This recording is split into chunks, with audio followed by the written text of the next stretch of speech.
செய்தி இதுவே.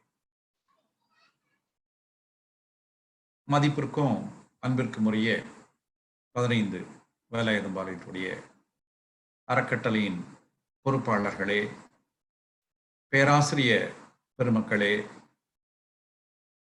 மனவளக் கலைஞர்களே, சகோதரர்களே, சகோதரிகளே, உங்கள் அனைவருக்கும் எனது பணிவான மாலை வணக்கத்தினை தெரிவித்து மகிழ்கிறேன். நாம் எல்லாரும் தனித்தனியாக வீடுகளில் முடங்கி கிடந்த நாட்களில் இதுபோன்று ஒரு ஜூம் மீட்டிங் மூலமாக எல்லோரையும் ஒன்று சேர்த்து மகரிஷியின் கருத்துக்களை பகிர்ந்து கொள்வதற்கு நல்லதொரு ஏற்பாட்டினை செய்திருக்கிறார்கள். அவர்களுக்கு எனது மனமார்ந்த வாழ்த்துக்களையும் நன்றியும் தெரிவித்து மகிழ்கிறேன். இன்று நாம் அருளும் பொருளும் என்பது பற்றி பார்க்க இருக்கின்றோம். அருள் என்றால் என்ன? பொருள் என்றால் என்ன? எது நமக்கு அவசியமானது? எதற்கு அதிகமாக நாம் முக்கியத்துவம் கொடுக்க வேண்டும்? எதனுடைய முக்கியத்துவத்தை நாம் குறைத்துக் கொள்ள வேண்டும் என்பது பற்றி நாம் சில செய்திகளை மகரிஷியின் வழியிலே நின்று நாம் பார்க்க இருக்கின்றோம். அதாவது அருள் பொருள் இந்த இரண்டும் பார்க்கின்ற போது, அருள் என்று சொல்கின்ற போது இறைவனுடைய தன்மைகளை தனக்குள்ளாக இருந்து வெளிப்படுத்தக்கூடிய ஒரு பக்குவம், ஒரு அன்பு, கருணை, இரக்கம், ஒழுக்கம், பரிவு, பாசம் என்று சொல்கிறோமே, அப்படி எல்லா நல்ல குணங்களையும் வெளிப்படுத்தக்கூடிய ஒன்றுதான் அருட்பெருஞ்சோதி. அருட்பெருஞ்சோதி தனிப்பெரும் கருணை அருட்பெருஞ்சோதி என்று வள்ளலார் சொன்னார்கள். அந்த ஒரு கருணையின் வடிவமாக மாறக்கூடிய ஒரு நிலை. அப்ப யாரெல்லாம் மனிதர்கள் ஒரு அன்பின் வடிவமாக, கருணையின் வடிவமாக எல்லா ஜீவன்களுக்கும் மனிதனுக்கும் சேவை செய்ய வேண்டும் என்ற ஒரு நினைப்பில், அப்படி ஒரு ஜீவன் படக்கூடிய துன்பத்தை போக்க வேண்டும் என்ற ஒரு நிலையில் இருக்கிறார்களோ அவர்களெல்லாம் அருளாளர்கள் தான், அருள் உடையவர்கள் தான். இந்த உலகத்தில் ஒரு மனிதன் வாழ்ந்தது இருக்கின்ற காலத்திற்குள்ளாக எவ்வளவு நல்ல செயல்கள் செய்ய முடியுமோ அதை செய்து அதன் மூலமாக புண்ணியத்தை கூட்டிக் கொள்வதற்கும் பாவத்தை குறைத்துக் கொள்வதற்கும் ஒரு வாய்ப்பு தான் இந்த உலகத்திலே நாம் பிறவி எடுத்தது. நமக்கு இறைவன் ஒரு வாய்ப்பை கொடுத்திருக்கின்றான். ஏனென்று சொன்னால் இந்த உலகம் என்பது இது ஒரு நிலையானது அல்ல, இது ஒரு மாறிக்கொண்டிருக்கக்கூடிய, இந்த உலகத்தில் எதுவுமே நிலையானதல்ல. அதனாலதான் ஒரு இடத்திலே வள்ளுவர் கூட சொல்வார், நில்லாதவனவற்றை நிலையென்று உணரும் புல் அறிவாண்மை கடை என்று சொல்வார்கள். இந்த உலகத்தில் எது நிலையானது? பொதுவாக நினைக்கிறோம் பொருள், புகழ், செல்வாக்கு, புலனின்பம் இவையெல்லாம் நமக்கு வேண்டும் வேண்டும் என்று ஒவ்வொரு மனிதனும் அதனை பின்பற்றி ஓடிக்கொண்டிருக்கிறார். இதுவெல்லாம் நிலையானதா? இல்லை. எல்லாம் வருகின்ற வேகத்திலே போய்விடும். நில்லாதவனவற்றை நிலையென்று உணரும் புல் அறிவாண்மை கடை என்று சொல்கிறார்கள். இதுவெல்லாம் நிலையானது அல்ல. அப்ப நிலையானது எது? நிலையானது என்பது மனிதன் வாழ்கின்ற காலத்திலேயே தனது அறிவை உயர்த்தி அந்த இறைவனின் கருணையை உணர்ந்து கொள்ளக்கூடிய நிலைதான், அந்த இறை தன்மை உணர்ந்து கொள்ளக்கூடிய நிலைதான்.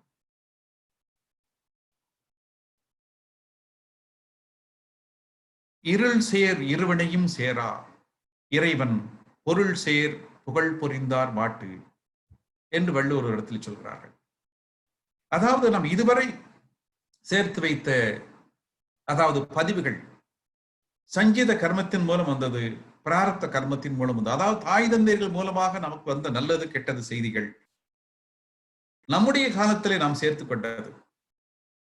இந்த இரண்டும் நம்மிடமிருந்து போக வேண்டும் என்று சொன்னார், அதற்கு இறைவனை பற்றிய ஒரு உண்மையான அறிவு தெரிந்து கொண்டு அந்த இறை உணர்வோடு வாழக்கூடிய ஒரு பக்குவம் வருகின்ற போதுதான் ஒரு மனிதனுக்கு இந்த இரண்டு கர்மாவில் இருந்து வரக்கூடிய அந்த பாவ வினைகள் எல்லாம் அழிந்து போய்விடும். இருள் சேர் இருவினையும் சேரா இறைவன் பொருள் சேர் புகழ் புரிந்தார் மாட்டு என்று வள்ளுவர் சொல்வார். அப்ப இந்த உலகத்தில் வாழ்வதற்கு ஒரு அன்பு வேண்டும், கருணை வேண்டும், அருள் வேண்டும். சரி, அது மட்டும் இருந்தால் போதுமா? அப்ப இந்த உலகத்தில் வாழ்வதற்கு பொருள் வேண்டாமா? பொருள் இல்லை என்று சொன்னால் எப்படி அத்தியாவசிய தேவைகளை, உணவு, உடை, இருப்பிடம் என்ற வாழ்க்கை தேவைகளை நாம் எப்படி பூர்த்தி செய்து கொள்வது? பொருள் இல்லாமல் எப்படி வாழ முடியும்? கண்டிப்பாக பொருள் வேண்டும். பொருள் இல்லாமல் வாழ முடியாது. அத்தியாவசிய தேவைகளை பூர்த்தி செய்யக்கூடிய அளவிற்கு பொருள் வேண்டும். அப்ப இந்த உலகத்தில் நாம் வாழ வேண்டும் என்று சொன்னால் ஒவ்வொரு மனிதனுக்கும் பொருள் வேண்டும். பொருள் இல்லாமல் பட்டினியாக இருக்க முடியாது, துணி போடாமல் இருக்க முடியாது, குடியிருப்பதற்கு குறைந்தபட்சம் ஒரு தூங்குவதற்கு கூட ஒரு இடம் இல்லாமல் ஒரு மனிதர் வாழ முடியாது. இவற்றைத்தான் அத்தியாவசிய தேவைகள் என்று சொல்கிறோம். உணவு, உடை, இருப்பிடம் என்று சொல்கிறோம். அதே அருட்தந்தை அவர்கள் சொல்கின்ற போது இன்னும் கொஞ்சம் அழகாக சொல்வார்கள். இதற்கு மேலாக ஒரு பருவ வயது வருகின்ற போது ஒரு ஆண் பெண் துணை வேண்டும் என்று சொல்வார்கள். இவையெல்லாம் ஒரு இயற்கை தேவைகள். அப்ப இந்த இயற்கை தேவைகளை நிறைவு செய்ய வேண்டும் என்று சொன்னால் ஒரு மனிதனுக்கு, இந்த உலகத்தில் பூமியில் வாழக்கூடிய மனிதனுக்கு கண்டிப்பாக பொருள் என்பது வேண்டும். அந்த பொருளை எப்படி எடுக்க வேண்டும்? அந்த பொருளை உழைத்து பெற வேண்டும். அந்த உழைப்பு என்பது எப்படி இருக்க வேண்டும்? அறிவின் உழைப்பாக இருக்கலாம், உடல் உழைப்பாக இருக்கலாம். அந்த உழைப்பின் மூலமாக வந்த ஊதியம் தான் தான் பயன்படுத்தக்கூடிய பொருளாக இருக்கணும். அந்த உழைப்பு இல்லாமல் எப்படி வந்தாலும் அது சமுதாயத்தில் இருக்கக்கூடிய யாரோ உழைப்பை நாம் எடுத்துக்கொள்கிறோம் என்று அர்த்தம். அப்ப உழைப்பு என்பது தன்னுடைய உடல் பலத்தால் வரக்கூடிய உழைப்பு. இப்போ ரோடு வேலை செய்யறாங்க, ஒரு மரம் வெட்டுறாங்க, ஒரு சலவை தொழிலாளி செய்யறாங்க. இதெல்லாம் உடல் உழைப்பு என்ற நிலையில் வரக்கூடியது. ஒரு ஆசிரியர் பாடம் சொல்லி கொடுக்கிறார், ஒரு பேங்க்ல ஒரு மேனேஜர் இருக்கிறார், ஒரு விஞ்ஞானி அந்த லேபரட்டரியில் வேலை செய்து கொண்டிருக்கிறார். இதுவெல்லாம் ஒரு அறிவின் மூலமாக செய்யக்கூடிய உழைப்பு. அப்ப மூளை உழைப்பு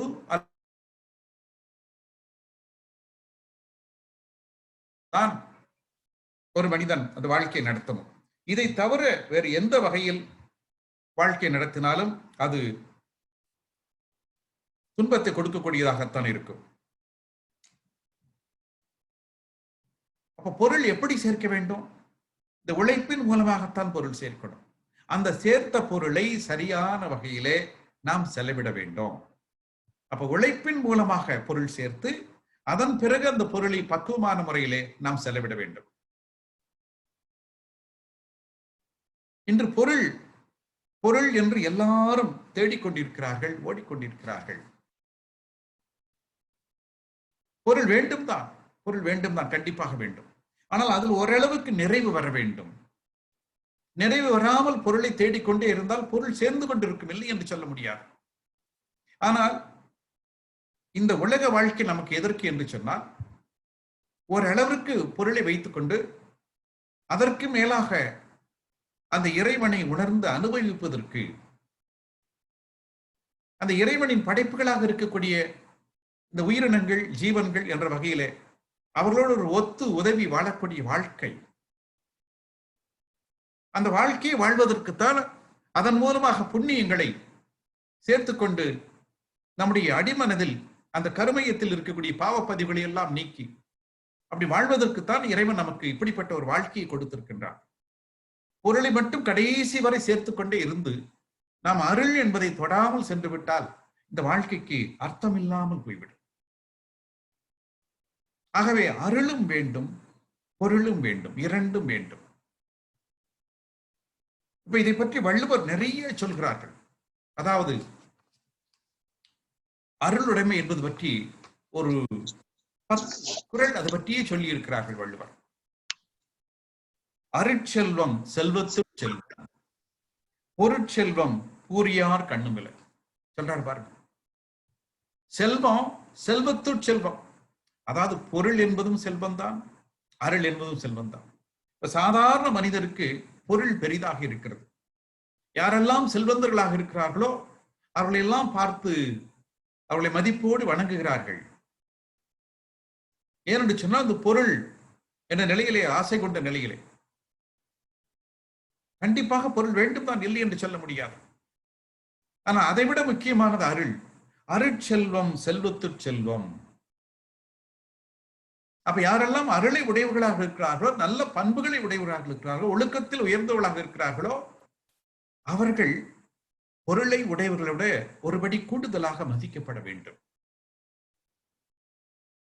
அந்த காலத்தில் அரசர்கள் கூட ஞானிகளை மதித்தார்கள், வணங்கினார்கள், அவருடைய காலை தொட்டு வணங்கினார்கள். அரசருக்கு இல்லாத பொருளா? அவ்வளவு உயர்ந்த நிலையில் இருக்கக்கூடிய அரசன் ஏன் ஒரு ஞானி காலை தொட்டு வணங்க வேண்டும்? ஆம், அருட்செல்வம் செல்வத்து செல்வம், பொருட்செல்வம் பூரியார் கண்ணுமலை. பாருங்க, வள்ளுவர் எப்படி சொல்றாரு பாருங்க. அருட்செல்வம் என்பது யாரிடம் இருக்கும்? அந்த அருளை உடையவர்கள், நல்லவர்கள், ஞானிகள், மகான்கள், தர்ம நெறிப்படி நடக்கக்கூடியவர்கள், அவர்களிடம் மட்டும்தான் அருட்செல்வம் இருக்கும். இந்த இடத்துல நம்ம கொஞ்சம் நல்லா பார்க்கணுங்க. அருட்செல்வம் யாரிடம் இருக்கும்? நல்லவர்கள், ஞானிகள், ஒழுக்கத்தில் உயர்ந்தவர்கள், பண்பாளர்கள், பிறருக்காக தங்களை அர்ப்பணித்துக் கொண்டவர்கள், அப்படிப்பட்டவர்களிடம் மட்டும்தான் அருட்செல்வம் இருக்கும். பொருட்செல்வம் பூரியார் கண்ணுமலை. பொருட்செல்வம் என்பது எல்லாரிடத்திலும் இருக்கலாம். அது நல்லவர்களிடத்திலும் இருக்கலாம், வேண்டாதவர்களிடத்திலும் இருக்கலாம். இந்த சமுதாயம் முழுதும் இருக்கக்கூடிய நிலைமை நினைத்து பாருங்கள். அந்த பொருட்செல்வம் நல்லவர்களிடம் மட்டும்தான் இருக்கிறதா? இந்த கேள்வியை கேட்டு பார்த்தால் நமக்கு எப்படி பதில் கிடைக்கும்? அது நல்லவர்களிடமும் இருக்கிறது, வேண்டாதவர்களிடமும் நிறைய இருக்கிறது. இன்னும் சொல்ல போனால் சில இடங்களில் வேண்டாத தகுதி உடையவர்கள் எப்படியோ பொருளை சேர்த்து விடுகிறார்கள். அந்த பொருளை சேர்த்ததை வைத்துக் கொண்டு சமுதாயத்தில் ஒரு உயர்ந்த நிலையை பெற்று விடுகிறார்கள். பொருட்செல்வம் பூரியார் கண்ணுமலை. பொருட்செல்வம் நல்ல குணங்கள் எல்லாரிடம் கூட இருப்பதற்கு வாய்ப்பு உண்டு. ஆனால் அருட்செல்வம் நல்ல குணங்கள் இருப்பவரிடம் மட்டும்தான் இருக்கும். அருட்செல்வம் செல்வத்து செல்வம், பொருட்செல்வம் பூரியார் கண்ணுமலை. சரி, அப்ப நம்ம என்னதான் தேடி தேடி பார்த்தாலும், நல்ல நெறிகள், ஒழுக்க நெறிகள், பண்புகள் என்று தேடி தேடி பார்த்தாலும் கடைசியில் நிற்கிறது அருள்தான். நல்ல ஆற்றால் நாடி அருளால்க, பல்ல ஆற்றால் தேரினும் அத்தே துணை. அதான் நல்ல ஒழுக்கம், நெறிமுறைகள், அதை தேடி தேடி பிடித்து வாழ வேண்டும். ஏனென்று சொன்னால் எப்படித்தான் முயற்சி செய்தாலும் சரி, அந்த அறிவை எந்த வகையிலெல்லாம் பயன்படுத்தினாலும் சரி, எல்லா ஆராய்ச்சிகளிலும் முடிவாக நிற்பது அந்த அருள் என்பதுதான். நல்ல ஆற்றால் நாடி அருளால்க, பல்லாற்றால் தேரினும் அத்தே துணை. எந்தெந்த வகையில் யோசனை செய்து பார்த்தாலும் சரி, முடிவாக நிற்பது அருள்தான். ஆகவே இந்த அருளை அடைவதற்கான என்னென்ன வழிகள் இருக்கிறதோ அதையெல்லாம் நாம் தேடி முயற்சி செய்யலாம். அடுத்தது, ஒரு மனிதன் அருளை உடையவனாக வாழ்ந்தால் அந்த மனிதனுக்கு துன்பங்கள் என்பது வராது. இந்த பிறவியில் மட்டுமல்ல, அடுத்த பிறவியிலும் அந்த மனிதனுக்கு துன்பங்கள் வராது. எப்பொழுதுமே ஒரு நெஞ்சினில் அருள் நிரம்பி இருந்தால், இரக்கம் என்று சொல்கிறார்களே, அந்த தன்மை நிரம்பி இருந்தால், அன்பு கருணை நிரம்பி இருந்தால், அந்த மனிதனுக்கு இந்த காலத்திலும் துன்பம் இல்லை. இந்த பிறவி முடிந்து அடுத்த பிறவி என்று வந்தாலும் சரி, அங்கும் அந்த மனிதனுக்கு துன்பம் இல்லை. அதை வள்ளுவர் சொல்கிறார் பாருங்கள். அருள் சேர்ந்த நெஞ்சினார்க்கில்லை, அருள் சேர்ந்த நெஞ்சினார்க்கில்லை, இருள் சேர்ந்த இன்னா உலகம் புகழ். ஏன்னா இறந்த பிறகு எல்லாத்துக்கும் ஒரு பயம். நம்ம சொர்க்கத்துக்கு போவோமா, நரகத்துக்கு போவோமா, இறைவன் நம்மளை எங்க கொண்டு வைக்க போறான், நரகத்துல போய் இத்தனை கஷ்டப்படணுமா, துன்பப்படணுமா, வேதனைப்படணுமா, இல்ல நமக்கு அடுத்த ஒரு நல்ல வாழ்க்கை இறைவன் கொடுப்பானா என்று எத்தனையோ பேர் மனதுக்குள்ளே ஓடிக்கொண்டிருக்கிறதே. ஒன்னும் கவலைப்பட வேண்டாம். இந்த வாழ்கின்ற போது அருளை நிறைய சேகரித்துக் கொண்டால் அதுக்கு பின்னாடி நீங்க உங்களுக்கு துன்பம் வரும் என்பதை பற்றி நினைக்க வேண்டியதில்லை. துன்பம் வரவே வராது. அருள் சேர்ந்த நெஞ்சினார்க்கில்லை, இருள் சேர்ந்த இன்னா உலகம் புகழ். அதனால இதுக்கு பின்னாடி ஒரு அடுத்த பிறவின்னு வந்து நமக்கு துன்பம் வரும் என்று நீங்க நினைக்க வேண்டிய அவசியமே இல்லை. அந்த அவசியம் இல்லாத நிலைக்கு உங்களை வச்சுக்கணும்னா வாழ்கின்ற போது அருளுடையவர்களாக இருக்கணும், பலருக்கு உதவி செய்தவர்களாக இருக்கணும், பலருடைய நன்மதிப்பை பெற்றவர்களாக இருக்கணும், பலருடைய நெஞ்சத்தில் நீங்கள் செய்த உதவிகள் அங்கு வாழ்ந்து கொண்டிருக்க வேண்டும். அப்ப என்ன பண்ணணும்? அதுக்கு நம்மை சுற்றி இருக்கக்கூடிய உயிரினங்கள், மனிதர்கள், அந்த ஒவ்வொருவருக்கும் நம்ம எந்தெந்த வகையில் ஏதாவது உதவி செய்ய முடியும், ஒவ்வொரு ஜீவனுக்கும் எந்தெந்த வகையில் உதவி செய்ய முடியும். அதற்காக நம்ம வந்து ஒவ்வொரு நாளும் 1000 பேருக்கு 10,000 பேருக்கு அன்னதானம் போடணும், அதுதான் சேவை என்பது அல்ல. நீங்கள் சேவையை பல வகையில் செய்யலாம். அதாவது ஒரு ஞானி சொல்கிறார் பாருங்கள், யாவருக்குமாம் இறைவருக்கு ஒரு பச்சிலை. கடவுளை வணங்க போகும்போது ஏதோ ஒரு பச்சிலையை கொண்டு போங்க, ஒரு பழத்தை கொண்டு போங்க. கடவுளை வணங்கும் போது கடவுளுக்கு நம்ம செலுத்துற மரியாதையா இருக்கட்டும். யாவருக்குமா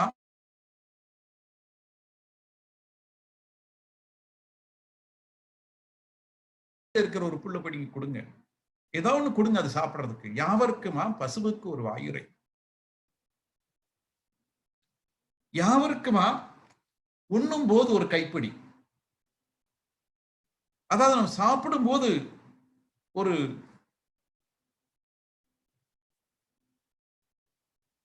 ஒரு கைப்பிடி அளவுக்கு நம்ம யாருக்காவது உதவி செஞ்சா போதும். யாவருக்குமா உண்ணும் போது ஒரு கைப்பிடி. சரி, இது ஒண்ணுமே முடியல, மற்றவங்களுக்கு கொடுக்குற அளவுக்கு என்கிட்ட ஒண்ணுமே இல்லை, ஒண்ணும் கவலைப்படாதீங்க, மற்றவங்கிட்ட நல்லதா பேசுங்க போதும். யாவருக்குமா பிறருக்கு இன்னுரை தானே. யாரெல்லாம் ஒரு துன்பத்தில் இருக்காங்களோ அவங்ககிட்ட 4 வார்த்தை நல்லா பேசுங்க, அதுவே பெரிய காரியம். நீங்க நிறைய கொண்டு போய் கொடுக்கறத விட 2 வார்த்தை நல்லா பேசினா போதும். அகனமர்ந்து ஈதலின் நன்றே, முகனமர்ந்து இன்சொலநாதம் பரி. நீங்க வந்து உள்ளத்தோட மகிழ்ந்து நிறைய கொடை கொடுங்க, தர்மம் செய்யுங்க, சரிதான். அதை விட முக்கியமானது என்ன நடக்கும்? நீங்க முகமலர்ச்சியோடு 2 வார்த்தை பேசுறீங்க பாருங்க, அதுதான் ரொம்ப முக்கியமானது. அகனமர்ந்து ஈதலின் நன்றே, முகனமர்ந்து இன்சொலநாதம் பரி. அப்படி நம்ம வந்து சின்ன சின்ன சேவைகளை நிறைய செய்யலாம், அன்போடு இருக்கலாம், பலருக்கு ஆறுதல் தரக்கூடிய வகையிலே தன்னுடைய வாழ்க்கையை அமைத்துக் கொள்ளலாம். மண்ணுயிர் ஓம்பி அருள் ஆழ்வார்க்கில்லை தன்னுயிர் அஞ்சும் வினை. உங்க உயிரை பத்தி கவலைப்பட வேண்டாம், நீங்க துன்பம் வந்துடும் சொல்லி நினைக்க வேண்டாம். இறைவன் அந்த வேலையெல்லாம் உங்களுக்கு கவனிச்சுக்குவான், உங்களுக்கு கடைசி வரை துன்பம் இல்லாமல் பார்த்துக் கொள்வான். அப்ப நீங்க என்ன செய்யணும்? எல்லா உயிரும் நல்லா இருக்கிறதுக்கு நீங்க தான் செய்யணும். மண்ணுயிர் ஓம்பி அருள் ஆழ்வார்க்கில்லை தன்னுயிர் அஞ்சும் வினை. தன்னுடைய உயிரை பத்தி, தன்னுடைய காலத்தை பற்றி நீங்க ஒன்னும் கவலைப்பட வேண்டியதில்லை. மற்றவங்களுக்கு நீங்க உதவி செய்யக்கூடிய ஒரு வல்லமை பெற்றிருந்தால் போதும். எங்கெல்லாம் ஒரு துன்பம் வருகிறதோ அதை தீர்க்கக்கூடிய ஒரு வல்லமை பெற்றிருந்தால் போதும், உங்களுடைய வாழ்க்கை சிறப்பாக இருக்கும் என்று சொல்கிறார்கள். இந்த இடத்துலதான் அருள் பொருள் என்ற நிலையை நம்ம இன்னும் கொஞ்சம் சிந்திச்சு பார்க்கணும். அங்க சொல்றாரு பாருங்க வள்ளுவர், அருளில்லார்க்கு அவ்வுலகம் இல்லை. எந்த அவ்வுலகம்? பெரியவர்கள் மதிக்கக்கூடிய, ஞானிகள் மதிக்கக்கூடிய, இறை உணர்வை பெறக்கூடிய, அந்த உண்மையை உணரக்கூடிய,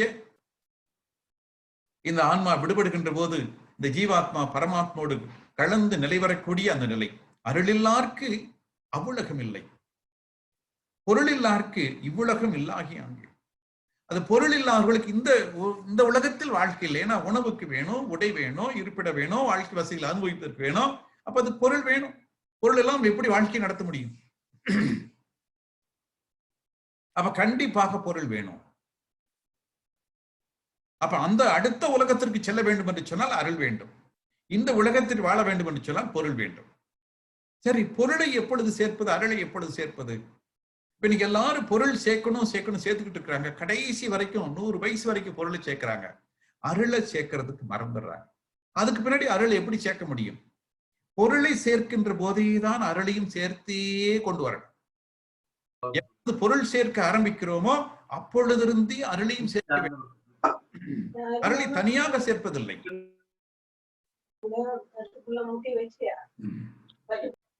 அதாவது ஒன்று மட்டும் பாருங்க, அருளை வந்து நம்ம தனியா போய் சேர்க்க முடியாது. கொஞ்சம் கொஞ்சமா அப்போதைக்கப்ப செஞ்சு புண்ணியங்களை சேர்த்துக்கிட்டே வரணும். பொருள் இல்லாதவங்க கூட முயற்சி எடுத்து பெரிய செல்வந்தரா வந்துடலாம். நல்ல யோசனை பண்ணி பாருங்களேன். இன்றைக்கு இருக்கக்கூடிய செல்வந்தர்களை எல்லாம் நீங்க ஒரு கணக்குல எடுத்து பாத்தீங்கன்னா ஒரு 2-3 தலைமுறைக்கு முன்னாடி சாதாரண மனிதர்களாக தான் இருந்திருப்பாங்க.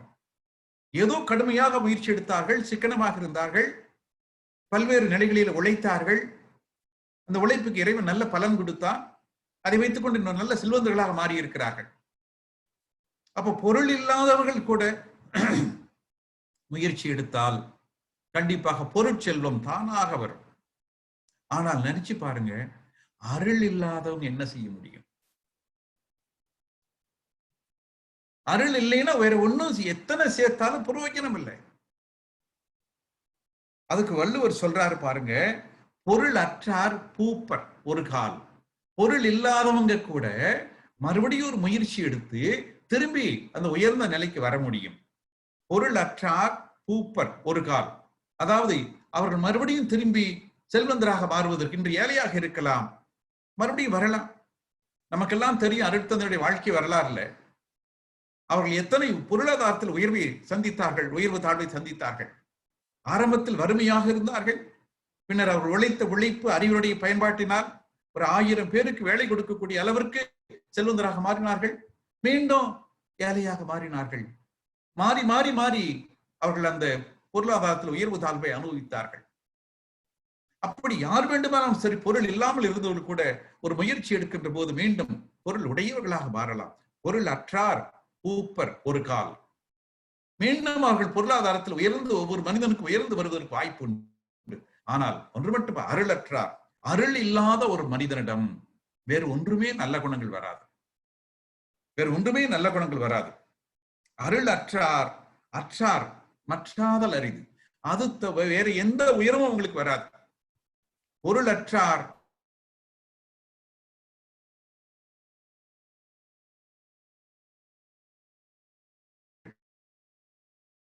கருணை இல்லாதவர்கள், இரக்கம் இல்லாதவர்கள், அந்த ஈகை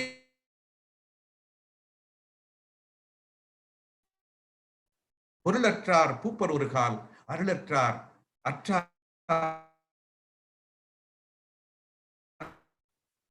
சரி, ஒருவன் பொருள் உடையவனாக இருக்கிறான், செல்வாக்கு உடையவனாக இருக்கிறான், அவனால் நிறைய பேருக்கு உதவி செய்யக்கூடிய ஒரு நிலையில் இருக்கிறான்.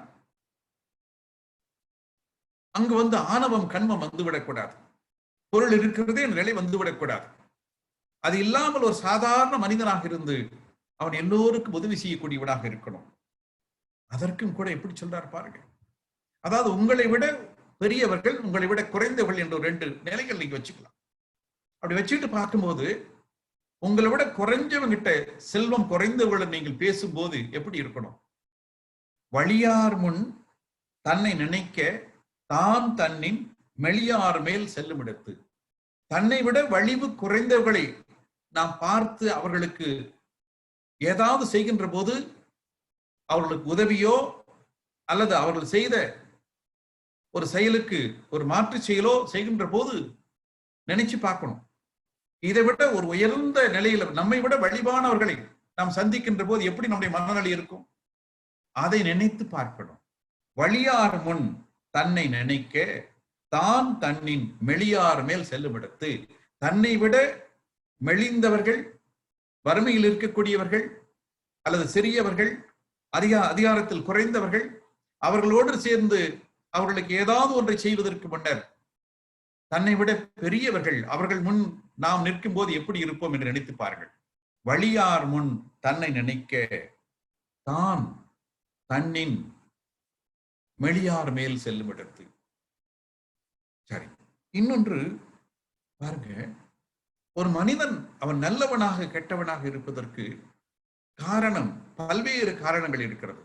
தாய் தந்தையர்கள் மூலமாக வந்த பழக்கம் இருக்கிறது. இன்னொன்று, வாழ்கின்ற காலத்தில் ஏற்படக்கூடிய சூழ்நிலைகள் இருக்கிறது. இது எல்லாம் விட ஒரு மனிதன் நல்ல குணங்களை பெறுவதற்கு அவனுடைய உண்ணும் உணவும் கூட ஒரு காரணமாக இருக்கிறது. உண்ணும் உணவும் கூட ஒரு காரணமாக இருக்கிறது. யாரெல்லாம் நல்ல உணவை உண்கிறார்களோ அவர்களெல்லாம் நல்ல குணங்களை பெறுவதற்கு ஒரு வாய்ப்பு உண்டு. அந்த உணவு இந்த நிலையிலே கூட 3 வகை உணவுகள் சொல்வார்கள். சாத்வீக உணவு, ரஜோ உணவு, தாமச உணவு என்று சொல்வார்கள். சாத்வீக உணவு என்பது ஒரு அன்பையும் ஒரு அருளையும் நல்ல குணத்தையும் கொடுக்கக்கூடிய பண்புகள் உடைய உணவு அது. சாத்வீக உணவு என்று சொல்வது. ரஜோ என்று சொல்வது கொஞ்சம் முரட்டுத்தனத்தை கொடுக்கக்கூடியது. தாமசம் என்பது சோம்பேறித்தனத்தை கொடுக்கக்கூடியது. அப்ப ஒரு மனிதனுக்கு அன்றாட வாழ்க்கையிலே கொஞ்சம் வேலை செய்யக்கூடிய அளவுக்கு உடம்புக்கு பலம் வேண்டும். வேலை செஞ்சு கொஞ்சம் சில சமயம் ஓய்வு எடுக்கக்கூடிய அளவுக்கு அந்த நிலையை வேணும். ஆனா அதையெல்லாம் விட அந்த மனிதனுடைய குணங்கள் நன்றாக இருக்கணும். குணங்கள் நன்றாக இருக்கணும். அப்ப ஒரு மனிதனுடைய வாழ்க்கையில அதிகமான சாத்வீக உணவுகளும் மற்ற ரஜோ தாமசம் கொஞ்சம் தேவைக்கேற்ப கொஞ்சம் குறைச்சலான அளவிலும் இருக்க வேண்டும். அது ஒரு மனிதனை பண்படுத்துகிறது. இன்னும் சொல்ல போனால் ஒரு மனிதன் சாத்வீக குணத்தில் உயர வேண்டும் என்று சொன்னால், அருள் உடையவனாக அவன் மாற வேண்டும் என்று சொன்னால், அந்த உணவிலே முக்கியமான ஒன்று அதுவும் அந்த புலால் என்பதை தவிர்க்க வேண்டும். சிலருக்கு அது மனசுக்கு கஷ்டமாக கூட இருக்கலாம். இருந்தாலும் வள்ளுவர் சொல்றார் பாருங்க, பொருள் ஆட்சி போற்றாதார்க்கு இல்லை. நீங்கள் பொருள் துறையில் உயர்ந்து செல்ல வேண்டும் என்று சொன்னால் அந்த சிக்கனத்தை மதிக்கக்கூடியவர்களாக இருக்கணும். பொருளை போற்றக்கூடியவர்களாக இருக்கணும். அந்த பொருளை வணங்கக்கூடியவர்களாக இருக்கணும். ஊதாரித்தனமாக இருந்தால் அந்த பொருள் உயர்வு கிடைக்காது. அப்ப யாரெல்லாம் அந்த பொருளை வணங்குகிறார்களோ, போற்றுகிறார்களோ, அதற்கு மதிப்பு கொடுக்கிறார்களோ, அவர்களுக்கு தான் பொருட்செல்வம் கூடிக்கொண்டே போகும். பொருள் ஆட்சி போற்றாதார்க்கு இல்லை. அடுத்து ஒரு வார்த்தை சொல்றார் பாருங்க, அருளாட்சி ஆங்கிள்ளை ஊன் தின்பவர். அது மாதிரி ஒரு மனிதன் அருளுடையவனாக மாறணும், உணரக்கூடிய ஒரு பண்புகள் வர வேண்டும் என்று சொன்னால் அது ஊன், அந்த புலால் உண்பவர்களுக்கு வாய்ப்பு இல்லை. வள்ளுவர் சொல்றார், பொருள் ஆட்சி போற்றாதார்க்கு இல்லை, அருள் ஆட்சி ஆங்கில்லை ஊன் தின்பவர்க்கு. அப்போ ஒரு உயிரை கொன்று அந்த உடலை உண்ணக்கூடிய அளவிற்கு ஒரு மனதிற்குள்ளே ஒரு வன்மம் இருந்தது என்று சொன்னால் எப்படி அங்கே நல்ல குணங்கள் இருக்க முடியும்? தன்னோன் பெருக்கற்கு தான் பிரிதோன் உண்பாம் எங்கனம் ஆளும் அருள். அங்க அருள் எப்படி வரும்? வரவே வராது. இது சிலருக்கு உணவிலே பிரியர்களுக்கு கொஞ்சம் கஷ்டமா கூட இருக்கலாம். தன்னோன் பெருக்கற்கு தான் பிரிதோன் உண்பான் எங்கனம் ஆளும் அருள். என்னுடைய உடம்பு பெருசா இருக்காக நான் இன்னொரு உடம்ப எடுத்து சாப்பிடுறேனே, இது என்ன நியாயமா? அதற்கு கூட ஒரு இடத்துல இன்னொரு இடத்துல வள்ளுவர் சொல்றாரு பாருங்க, இன்றைக்கு வாழ்க்கையில சிலர் எல்லாம் துன்பத்தின் மேல துன்பம், துன்பத்தின் மேல துன்பம் பட்டுக்கிட்டு இருக்கிறாங்க. வறுமை இருக்குது, துன்பம் இருக்குது, நோய் இருக்குது, உடம்பு முழுக்க நோய் இருக்குது, வாழ்க்கையில முழுக்க கஷ்டமா இருக்காது. குழந்தை, குட்டிக்கு, அண்ணன், தம்பி, குடும்பமே பூரா துயரத்தில் இருக்கு. அதுக்கு ஒரு காரணம் இப்படியும் கூட இருக்கலாம்னு வள்ளுவர் சொல்றார். அதாவது உயிர் உடம்பின் நீக்கியார் என்ப செய்யிர் உடம்பின் செல்லா தீ வாழ்க்கையவர். அர்த்தம் பாத்தீங்கன்னா, செய்யிர் உடம்புன்னா நோய் நிறைந்த உடம்பு, செல்லா தீ வாழ்க்கைனா வாழ்க்கையில அவ்வளவு துன்பங்கள், தீ போன்ற துன்பங்கள், வாழ்க்கை முழுதும் துன்பங்கள், உடம்பு முழுக்க நோய், வாழ்க்கையில துன்பங்கள். இதுக்கு ஒரு வேலை இப்படி கூட காரணமா இருக்கலாம். என்ன காரணம்? உயிர் உடம்பின் நீக்கியார் என்ப. இவ்வளவு துன்பத்தில் ஒரு மனிதன் இருக்கிறார் என்று சொன்னால் வேற ஒண்ணுமே இல்லை, போன பிறவியில அவன் பல உயிரை கொன்று இருக்கிறான் என்ற அர்த்தம். அதான் சொல்றார், போன பிறவியில பல உயிரை அவன் கொன்று இருக்கிறான். அதற்குத்தான் இறைவன் இந்த பிறவியில உடல் முழுக்க நோயையும் வாழ்க்கை முழுக்க துன்பங்களையும் கொடுக்கிறான். உயிர் உடம்பின் நீக்கியார் என்ப செய்யிர் உடம்பின் செல்லா தீ வாழ்க்கையவர் என்று சொல்கிறார்கள். அப்ப ஒரு மனிதன் ஒரு அருள் ஆளனாக இருக்க வேண்டும் என்று சொன்னால் உணவில் முக்கியத்துவம் வேண்டும், சாத்வீகம் வேண்டும். முடிந்த வரை அந்த புலால் என்பது தவிர்க்கப்பட வேண்டும். அதாவது துன்பங்கள் ஏன் வருகிறது என்று பார்த்தால், நாம நிறைய கற்பனை செய்து கொள்கிறோம், தேவையில்லாத பொருளை எல்லாம் சேர்த்து வைத்துக் கொள்கின்றோம், அந்த துன்பத்தையும் வரவழைத்துக் கொள்கிறோம். இன்று ஒரு குடும்பத்தை எடுத்துக்கொள்ளுங்கள். ஒரு கணவன், மனைவி, குழந்தைகள் என்று இருக்கக்கூடிய ஒரு குடும்பம். அந்த குடும்பத்தில், இந்த வீட்டில் இருக்கக்கூடிய வசதிகள் எல்லாம் ஒரு கற்பனையாக வைத்துக் கொள்ளுங்கள். அதே போன்று நம்முடைய ஒரு 100 வருடத்திற்கு முன்னாடி நம்முடைய தாத்தா பாட்டி அவங்க அப்பா அம்மா அவங்க வாழ்ந்த அந்த நிலையை எடுத்துக்கொண்டு பாருங்கள். அன்று அவர்கள் குடும்பம் நடத்தியது, அந்த குடும்பத்தில் அந்த வீட்டில் இருக்கக்கூடிய பொருட்கள் எவ்வளவெல்லாம் இருந்தது என்று நினைத்து பாருங்கள். அப்ப இன்று நம்முடைய வீடு நிறைய நிறைய பொருட்கள் இருக்கிறது, வசதிகள் எல்லாம் இருக்கிறது. ஆனால் அந்த ஒரு 100 வருடத்திற்கு முன்னர் இவ்வளவு பொருட்கள் இல்லாமல் இருந்த நம்முடைய தாத்தா பாட்டி அவர்கள் எப்படி அமைதியாக சந்தோஷமாக இருந்தார்கள். இன்று இவ்வளவு பொருட்களை வைத்துக் கொண்டிருக்கின்றோமே, நாம் அந்த சந்தோஷத்தை பாதியாவது இருக்கிறோமா? அப்ப என்னாச்சு? பொருட்கள், நாம் ஒவ்வொரு பொருளையும் எதற்கு வாங்குகிறோம்? சந்தோஷமா இருக்கிறதுக்கு தான் வாங்குறோம். வீட்டுல ஒவ்வொரு பொருளையும் சந்தோஷமா இருக்கிறதுக்கு தான் வாங்குறோம். அப்ப நம்ம அவங்களை விட பல மடங்கு நம்ம சந்தோஷமா இருக்கணும் இல்லையா? ஆனா இல்லையே, ஏன்? அப்ப நம்ம பொருள் மட்டும்தான் சந்தோஷம் நினைக்கிறோம். அதுக்கு வள்ளுவர் சொல்றாரு பாருங்க, யாதனின் யாதனின் நீங்கியான் நோதல் அதனின் அதனின் இலர். இன்னைக்கு நிறைய பொருளை அது வேணும் இது வேணும் அது வேணும் சேர்த்து சேர்த்து வச்சுக்கிட்டு அது மூலமாவே நமக்கு 1000 பிரச்சனைகள் வரும். அப்ப முடிந்த வரை குறைத்து கொண்டால், அத்தியாவசிய பொருளை வச்சுக்கலாம், தப்பு இல்லை. தேவையில்லாதெல்லாம் நிறைய அடுக்கி வைக்கிறது குறைச்சிக்கிட்டா நமக்கு அதன் மூலமாக வரக்கூடிய துன்பங்கள் குறையும். அது பொருள் மட்டும் என்பதல்ல, நிறைய குணங்களையும் தேவையில்லாத குணங்களை எல்லாம் சேர்த்து வைத்துக் கொள்கிறோம். அதை தவிர்க்க முடியாமல் துன்பப்படுகிறோம். யாதனின் யாதனின் நீங்கியா நோதல் அதனின் அதனின் இலன். இப்ப இந்த இடத்துல பாருங்க, குணங்கள் வந்தா என்னென்ன விட்டுட்டான். பேராசை, சினம், இதெல்லாம் இருக்கிற வரைக்கும் துன்பங்கள் வரத்தான் செய்யும். கடும் பற்று, முறையற்ற பால் கவர்ச்சி, உயர்வு தாழ்வு மனப்பான்மை,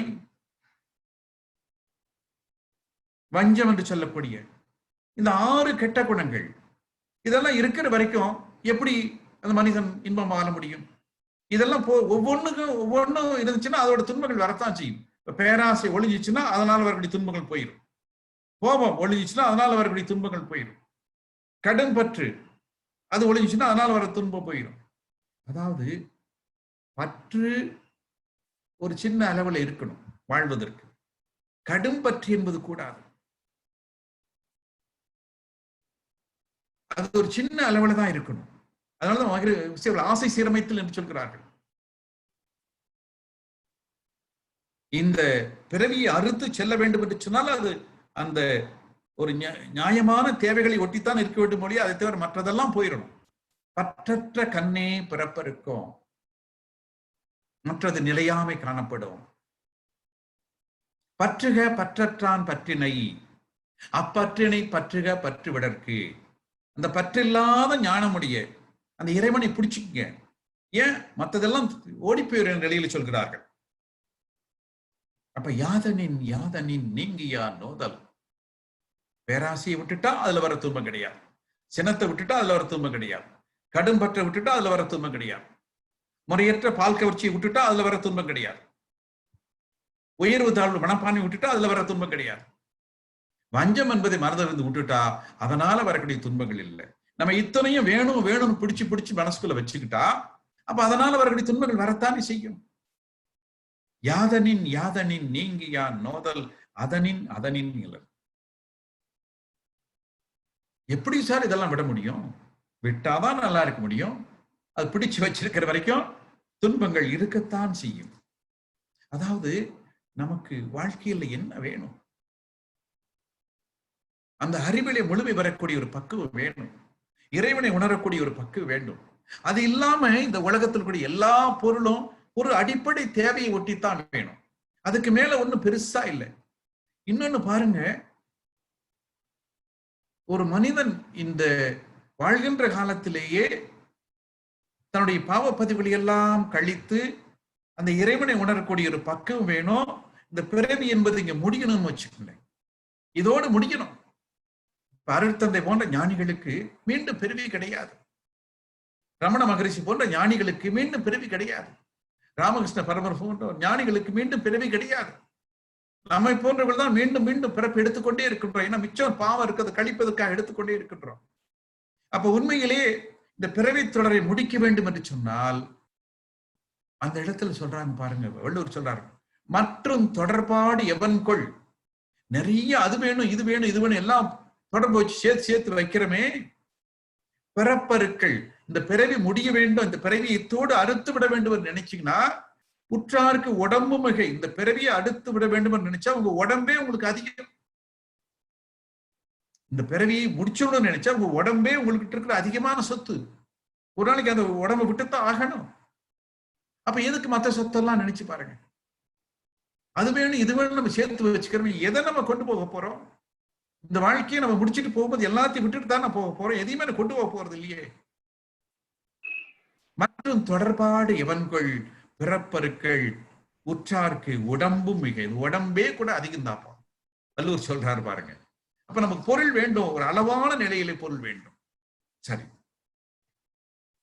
இன்னொன்னு பாருங்க, நீங்கள் அருளை விரும்பி நாடி அந்த இறைவனை உணர வேண்டும் என்று முயற்சி செய்கின்ற போது பொருள் இடையூறாக இருக்கக்கூடாது.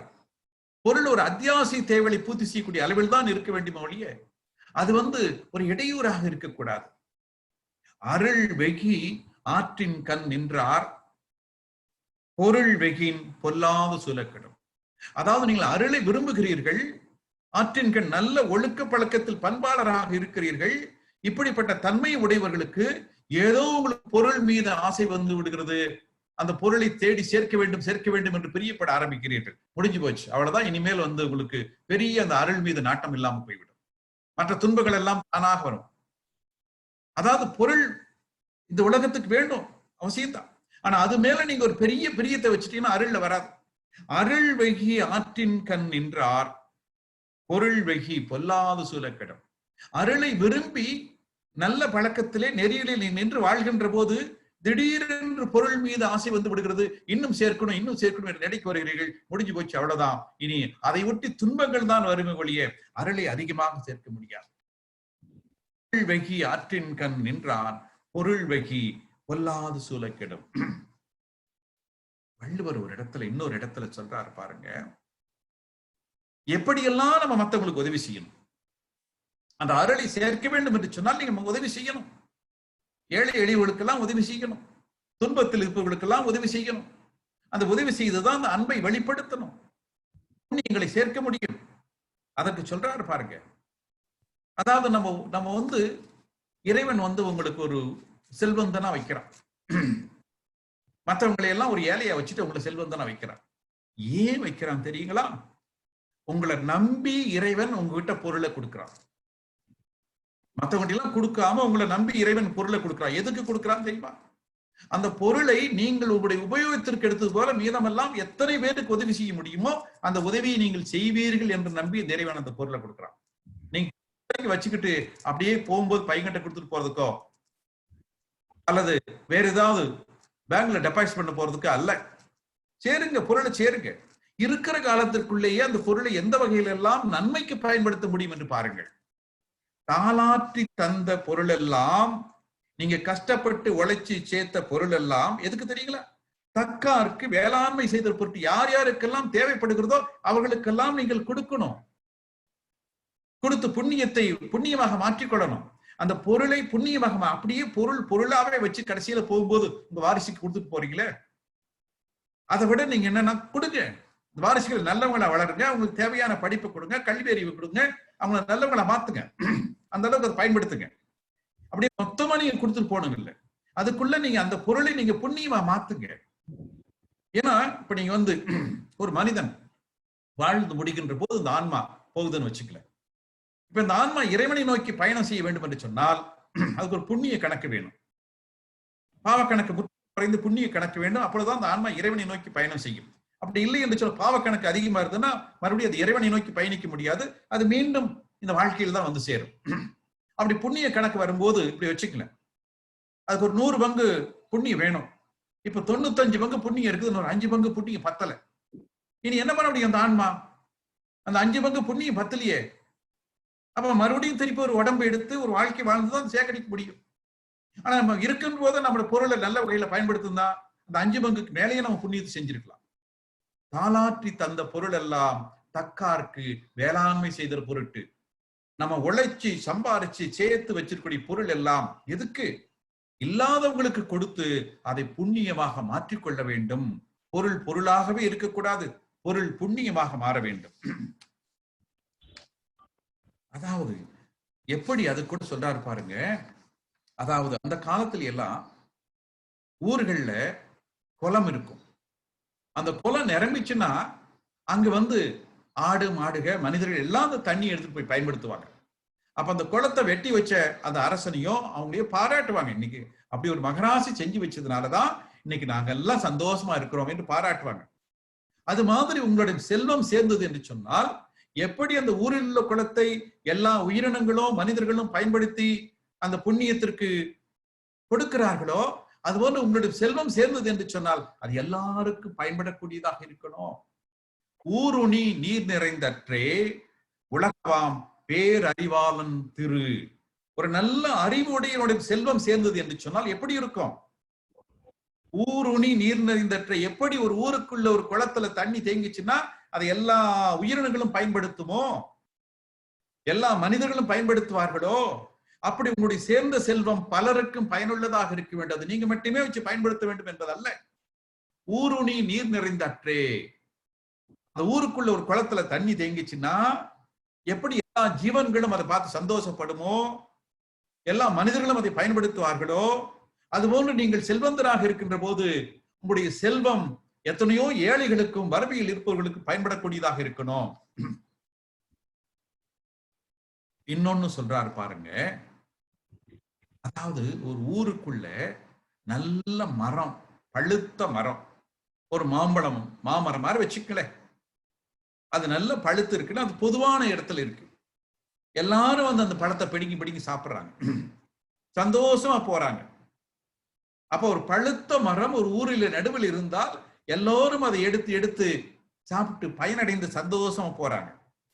அது மாதிரி ஒரு மனிதனிடம் செல்வம் சேர்ந்தால் அது பலருக்கு பயனுள்ளதாக இருக்கணும். பயன் மரம் உள்ளூர் பழுத்தற்றால் செல்வம் நயனுடையான் கண்ணே உள்ள. நல்ல ஒரு பயன் தரக்கூடிய ஒரு பழம் அந்த மரம் உள்ளூருக்குள்ள இருந்து பழுத்துச்சுன்னா எப்படி இருக்கும்? எல்லாருக்கும் பயன்படும் இல்லைங்களா? அது மாதிரி செல்வம் அறம் சார்ந்தவர்களிடம் சேருகின்ற போது அது பலருக்கு பயன்படுகிறது. பயன் மரம் உள்ளூர் பழுத்தற்றால் செல்வம் நயனுடையான் கண்படி. அறத்தை சேர்ந்தவரிடம் செல்வம் சேர்கின்ற போது அது எப்படி ஒரு மரம் பலருக்கு சாப்பிடும், மனிதர்கள் வந்து சாப்பிடுவாங்க, எல்லாருக்கும் அதை கொடுக்கும். அப்படி அது அமைய வேண்டும். இன்னொன்று சொல்றாரு பாருங்க வள்ளுவர். சில மரங்கள் பாத்தீங்கன்னா அது வேரில் இருந்து கடைசியில் இருக்கிற இலை தலை வரைக்கும் எல்லாம் மருந்தா பயன்படும். சில மரங்கள் பார்த்தீங்கன்னா அந்த பட்டை மருந்தா பயன்படும், அந்த வேறு மருந்தா பயன்படும், அந்த இலை மருந்தா பயன்படும், அதனுடைய காய் மருந்தா பயன்படும், எல்லாம் மருந்தா பயன்படும். அப்படி மருந்தாக பயன்படக்கூடிய மரங்கள் நிறைய மரங்கள் இருக்கின்றன. அதுபோன்று ஒரு மனிதனிடம் செல்வம் சேருகின்ற போது அது பலருக்கும் பயன்படக்கூடியதாக இருக்கணும். மருந்தாகி தப்பா மரத்தற்றால் செல்வம் பெருந்தகையான் கண்படின். ஒரு பெருந்தகைமை, ஒரு ஜெனராசிட்டி, எல்லோரையும் நேசிக்கக்கூடிய பண்புகள், ஒரு தாய் அன்பு, அப்படிப்பட்ட ஒரு நல்ல குணங்கள் உடைய மனிதரிடம் செல்வம் சேருகின்ற போது எப்படி ஒரு மரம் தனது வேரிலிருந்து அந்த முழு பகுதியும் மருந்தாக மாறி மக்களுக்கு பயன்படுகிறதோ அப்படி அவனுடைய செல்வம் எல்லா நிலையிலும் எல்லாருக்கும் பயன்படக்கூடியதாக இருக்கணும் என்று அந்த செல்வத்தை பற்றி அவ்வளவு அற்புதமாக சொல்கிறார்கள். அதாவது நாம் அந்த செல்வத்தை சேர்த்து வைத்துக் கொள்கின்றோம். கண்டிப்பாக அது நன்மைக்காக பயன்படுவதற்காக இறைவன் நமக்கு அது வாய்ப்பை கொடுத்திருக்கின்றான். ஒரு மனிதனிடம் சேருகின்ற போது எப்படி சேருகிறது பார்த்து கொஞ்சம் கொஞ்சமா சேரும். அவன் நல்லவனாக இருந்தால் அது அப்படி நிலைத்து நிற்கும். அதே மனிதன் ஒரு தவறான நிலைக்கு போகிறான், கெட்டவனாக மாறுகிறான் என்று சொன்னால் திடீரென அந்த செல்வம் காணாமல் போய்விடும், எல்லா செல்வமும் காணாமல் போய்விடும். செல்வம் சேருகின்ற போது கொஞ்சம் கொஞ்சமாக சேரும், அது அழிக்கின்ற போது மொத்தமாக அழிந்துவிடும். அதுக்கு வள்ளுவர் சொல்றாரு பாருங்க. இப்ப நம்ம வந்து ஒரு நாடகத்துக்கு போறோம், சினிமாவுக்கு போறோம் அப்படின்னா அந்த கூட்டம் வந்து சேரும்போது கொஞ்சம் கொஞ்சமா வந்து சேரும். அப்புறம் நாடகம் ஆரம்பிச்சிருச்சு, அந்த சினிமா ஆரம்பிச்சிருச்சு. அது முடியும் போது பாத்தீங்கன்னா, முடிஞ்ச உடனே எல்லா மக்களும் மொத்தமா வெளியே போயிடுவாங்க. அந்த நாடகம் முடிஞ்ச உடனே எல்லா மக்களும் மொத்தமா போயிடுவாங்க. சினிமா முடிஞ்சுட்டு எல்லாரும் மொத்தமா போயிடுவாங்க. வரும்போது பாத்தீங்கன்னா கொஞ்சம் கொஞ்சமா வந்து சேர்ந்து அந்த நேரம் வரைக்கும் சேர்ந்துகிட்டே இருப்பாங்க. அது மாதிரி செல்வம் கொஞ்சம் கொஞ்சமா வந்து சேரும். அதை சரியாக பயன்படுத்தவில்லை என்று சொல்ல மொத்தமாக வெளியே போய்விடும். அது சொல்றாரு பாருங்க, கூத்தாட்டு அவை குழாத்தற்றே. கூத்தாடி ஒரு டிராமா நடக்கும்போது எப்படி அந்த அவையில கொஞ்சம் கொஞ்சமா வந்து சேருவாங்களோ, அற்றே பெருஞ்செல்வம் போக்கும் அரு விழிந்தற்று. அதாவது அருள் இல்லாத நிலையில் ஒரு மனிதன் வாழ்கின்ற போது, அறம் இல்லாத நிலையில் ஒரு மனிதன் வாழ்கின்ற போது அந்த செல்வம் மொத்தமா போயிடும். கூத்தாட்டு அவை குழாத்தற்றே பெருஞ்செல்வம் போக்கும் அருவிழிந்தற்று.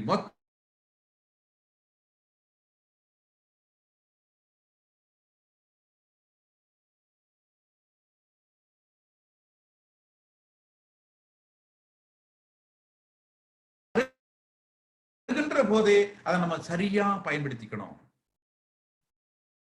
செல்வம் நிலையானது அல்ல, அது நிலையில்லாதது. அப்ப நிலையில்லாத செல்வத்தை நீங்க நிலையான செல்வமாக மாற்ற வேண்டும் என்று சொன்னால் அது புண்ணியத்தின் மூலமாக தான் மாற்றணும்.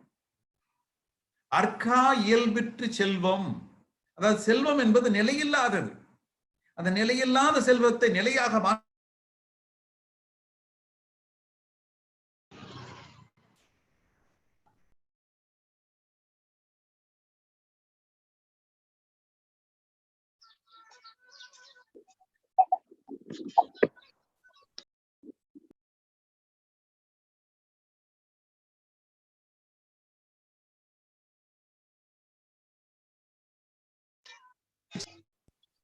ஒரு உதவி செய்யறதுனா எப்படி உதவி செய்யணும்?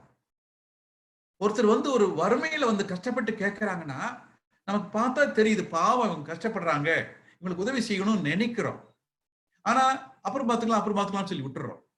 அவன் கெஞ்சி கெஞ்சி கேட்டா கூட நம்ம பின்னாடி பார்க்கலாம்னு நினைக்கிறோம். எப்படி உதவி செய்யணும்னு சொல்றாரு பாருங்க. ஒருத்தர் வறுமையில் இருக்கிறவன் தனக்கு இல்லை அப்படின்னு சொல்றதுக்கு முன்னாடி அவருக்கு செய்யணும். அதுக்கு பேர் தான் ஈகை.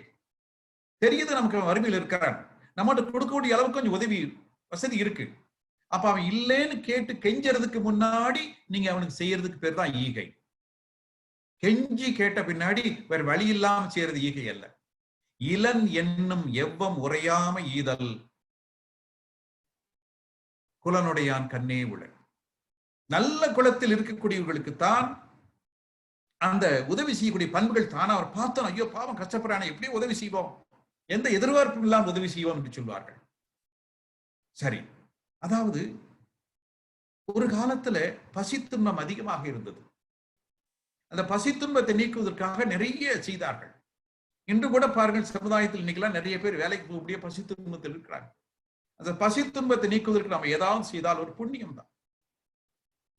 அதாவது அதை விட பாருங்க, அந்த காலத்துல பெரியவங்க எல்லாம் விரதம் இருப்பாங்க. விரதம் இருந்து அப்ப பசிக்கும். அப்ப தெரிஞ்சுக்குவாங்க, இந்த இதே மாதிரிதான் எல்லாருக்கும் பசிக்கும். அப்ப அந்த பசி துன்பத்தை நம்ம நீக்கணுமே, அந்த பசி துன்பத்தை நீக்க வேண்டும் என்ற உணர்வு வருவதற்குத்தான் அந்த உண்ணா விரதம் இருந்து பார்த்தார்கள். ஆற்றுவார் ஆற்றல் பசி ஆற்றல். பசி வரும்போது அதன் தடுத்து நிறுத்தி பாக்குறீங்க பாருங்க, கொஞ்சம் அடக்கி பாக்குறீங்க பாருங்க, அது உங்களுடைய மன வலிமையை கூட்டும். ஆற்றுவார் ஆற்றல் பசி ஆற்றல்.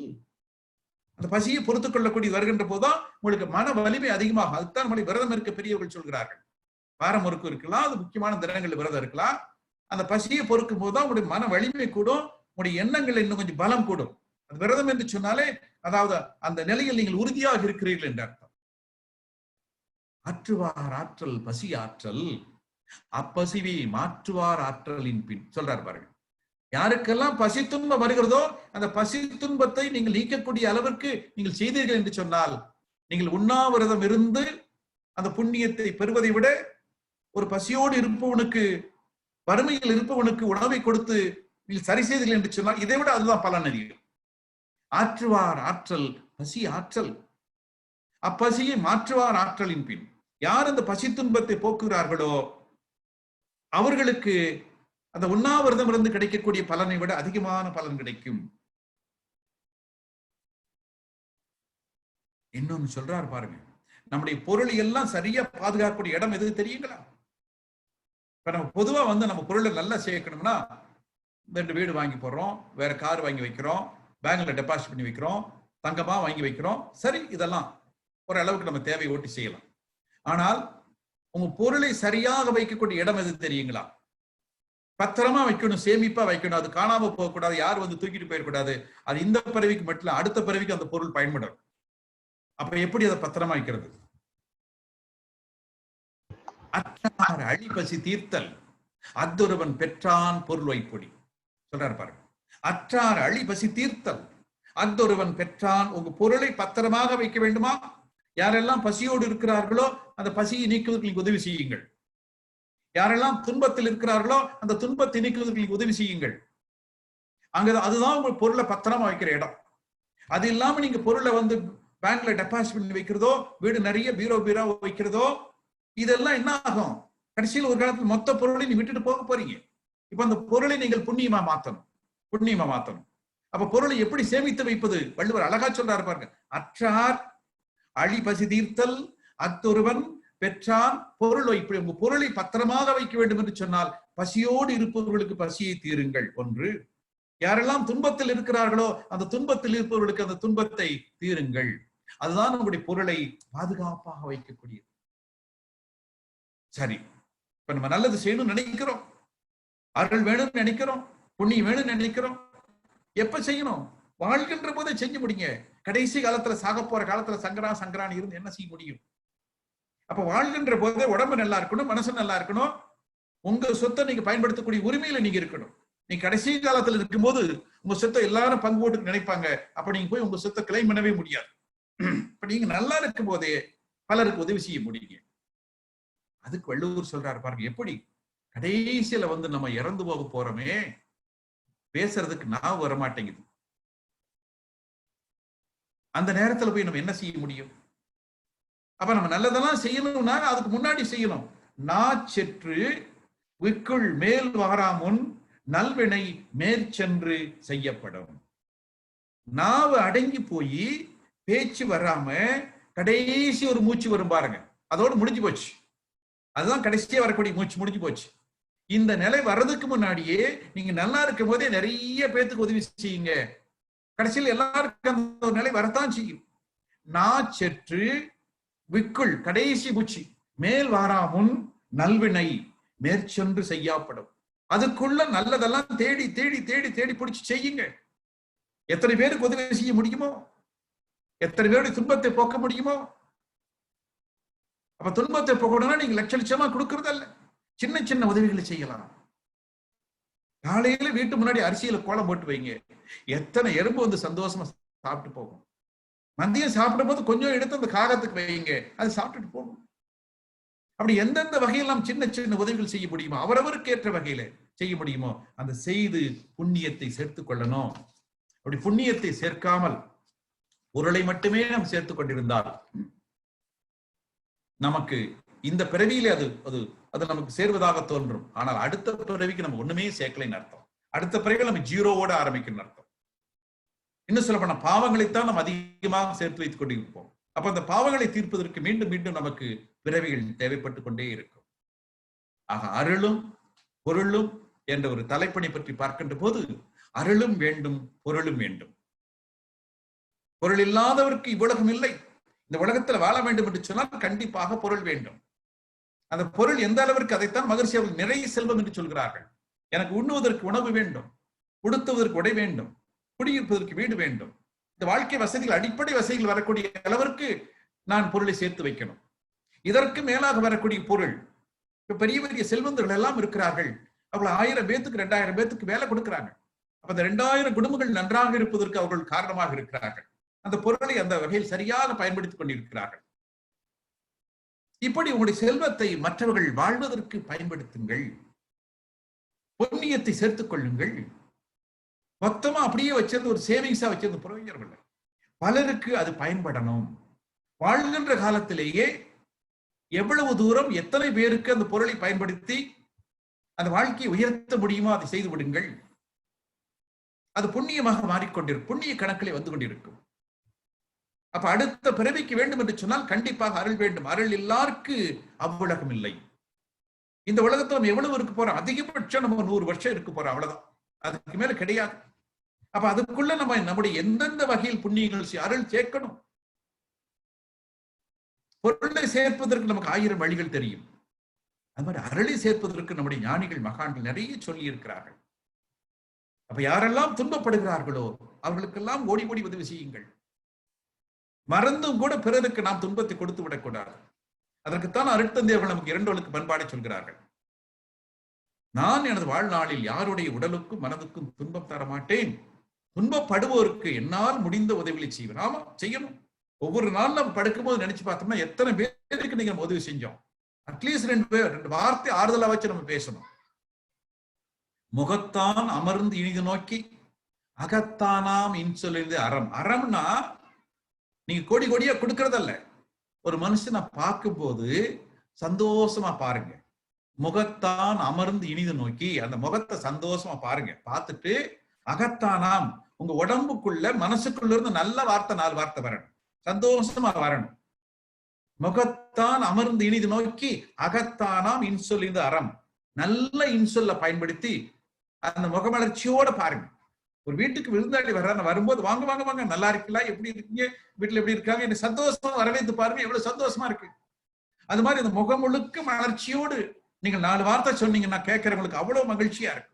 அதுதான் அறம். அறம் என்பது அடையாளம் அதுதான். முகத்தான் அமர்ந்து இனிது நோக்கி அகத்தானாம் இன்சொலிந்து அறம். அப்படி நாம் வாழ்கின்ற போது புண்ணியங்களை சேர்க்கணும், அருளை சேர்க்கணும். பொருள் இந்த வாழ்க்கை வாழ்கின்ற அளவிற்கு அளவோடு இருந்தால் கூட போதுமானது. அதற்கு அளவுக்கு அதிகமாக நமக்கு பொருள் சேர்கிறது என்று சொன்னால் அந்த பொருளை பலர் வாழ்வதற்கு பயன்படுத்துங்கள். பல குடும்பங்கள் வாழ்வதற்கு அது பயனாக இருக்கட்டும். அவர்கள் மூலமாக அந்த புண்ணியங்கள் நமக்கு வந்து கொண்டிருக்கும். இப்படிப்பட்ட ஒரு பெரிய தொழிலதிபர் இருப்பதனால்தான் நாம் நம்முடைய குடும்பங்கள் வாழ்ந்து கொண்டிருக்கிறது. நாமெல்லாம் ஒரு சந்தோஷமான வாழ்க்கை வாழ்கிறோம் என்ற உணர்வுகள் அவர்களுக்கு கிடைக்கட்டும். ஆக வாழ்கின்ற போதே பொருளை புண்ணியமாக மாற்றிக்கொள்வோம். அந்த புண்ணியம் செய்வோம் என்ற நம்பிக்கையில் தான் இறைவன் நமக்கு அந்த பொருளை சேர்ப்பதற்கு ஒரு வாய்ப்பை கொடுத்திருக்கின்றான். அந்த பொருளையும் நியாயமான முறையில் தான் நம்ம சேர்க்க வேண்டும். உழைப்பின் மூலமாக, உடல் உழைப்பாக இருக்கலாம், மூளை உழைப்பாக இருக்கலாம், அதன் மூலமாகத்தான் நம்ம அந்த பொருளை சேர்க்க வேண்டும். ஆக அருளை சேர்ப்பதற்குத்தான் நமக்கு இறைவன் ஒரு வாழ்க்கையை கொடுத்திருக்கின்றான். அந்த அருளை சேர்ப்பதற்கு முக்கியத்துவம் கொடுப்போம். இந்த பொருள் என்பது இந்த வாழ்க்கையில் ஒரு துன்பம் இல்லாமல் இருக்கின்ற அளவிற்கு மட்டும் நாம் அதை பயன்படுத்திக் கொண்டு மீதமெல்லாம் இருக்கக்கூடிய காலம் முழுவதும் அருளை சேர்ப்போம், அடுத்த பிறவிக்கான சொத்து சேர்ப்போம் என்று சொல்லி அது ஒன்றுதான் அந்த இறைவனை உணர்வதற்கான வழி. ஆழமாக தவம் செய்வதற்கும் பாவப்பதிவுகளை போக்குவதற்கும் நாம் பிறருக்கு தொண்டாற்றி இன்பம் காண்போம் என்று சொல்லி இந்த நல்ல சிந்தனையை இதுவரை கேட்டுக்கொண்டிருந்த அத்தனை அன்பு உள்ளங்களையும் வணங்கி வாழ்த்தி நிறைவு செய்கின்றேன். வாழ்க வளமுடன், வாழ்க வளமுடன், வாழ்க வளமுடன்.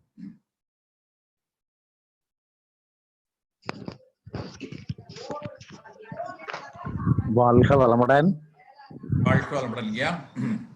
ஐயா வேலம்பாளையம் அறிவு திருக்கோயிலினுடைய செக்ரட்டரி KKB ஐயா பேசுறேங்க ஐயா. சொல்லுங்கய்யா, சொல்லுங்கய்யா. வாழ்த்துக்கள், வாழ்த்துக்கள். மிகச்சிறந்த ஒரு சிறப்பான உரையை கேட்க வாய்ப்பு ரொம்ப நன்றிங்கய்யா. மிகச்சிறப்பா இருந்தது. இந்த கொரோனா பீரியட்ல இந்த மாதிரி வாழ்த்துக்களை எல்லாம் நல்ல நல்ல செய்திகளை கேட்கறதுக்கு எங்களுக்கு ஒரு வாய்ப்பு.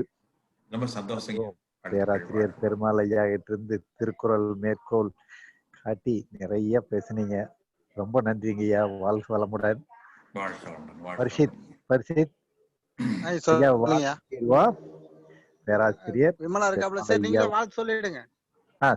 பேராசிரியர் பெருமாள் ஐயா அவர்கள் வாழ்க வளமுடன்.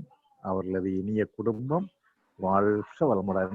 அவர்களது ஆன்மீக அருட்தொண்டு வாழ்க வளமுடன். பேராசிரியர் பெருமாள் ஐயா அவர்கள் அருட்பேராற்றல் கருணையினால் உடல் நலம், நீலாயுள், நிறை செல்வம், உயர் புகழ், மெய்ஞானம் ஓங்கி வாழ்க வளமுடன், வாழ்க வளமுடன், வாழ்க வளமுடன் என்று வாழ்த்தி மகிழ்கின்றோம் ஐயா. வணக்கம் ஐயா. ரொம்ப சந்தோஷங்கய்யா.